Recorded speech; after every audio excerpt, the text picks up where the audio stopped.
और मैं आगाह भी करना चाहता हूं उन राजनीतिक दलों को कि हम इस देश में से एक एक घुसपैठिए को चुन चुन कर बाहर निकालेंगे।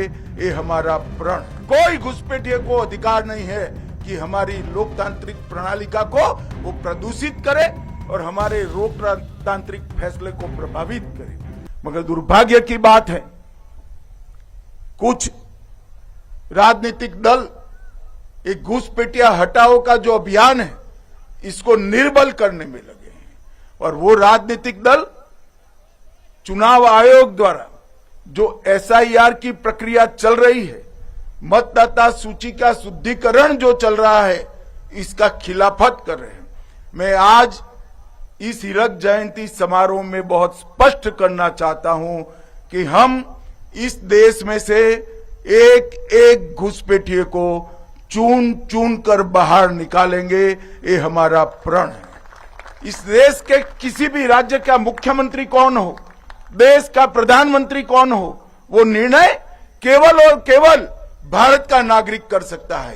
कोई घुसपैठिए को अधिकार नहीं है कि हमारी लोकतांत्रिक प्रणालिका को वो प्रदूषित करे और हमारे लोकतांत्रिक फैसले को प्रभावित करे।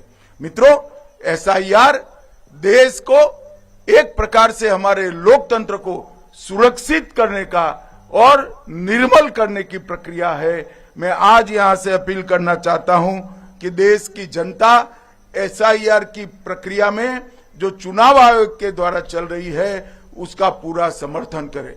और मैं आगाह भी करना चाहता हूं उन राजनीतिक दलों को जो घुसपैठियों के संरक्षण में लगे हैं।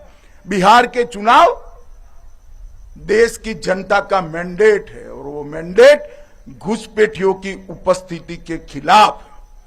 जो दल घुसपैठियों को सुरक्षित करने के लिए, मतदाता सूची में सुरक्षित करने के लिए काम कर रहे हैं, उनको ज्ञात होना चाहिए कि देश की जनता कभी ऐसे इरादों का समर्थन नहीं करेगी।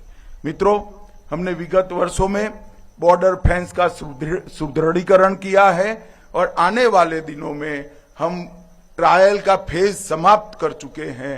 हम बॉर्डर सुरक्षा का भी एक नया कंसेप्ट लेकर आ रहे हैं और मुझे BSF के जवानों को कहते हुए अत्यंत आनंद हो रहा है कि बॉर्डर सुरक्षा के कंसेप्ट को जमीन पर उतारने में BSF का बहुत बड़ा रोल है और इनिशिएटिव भी BSF ने ही लिया है।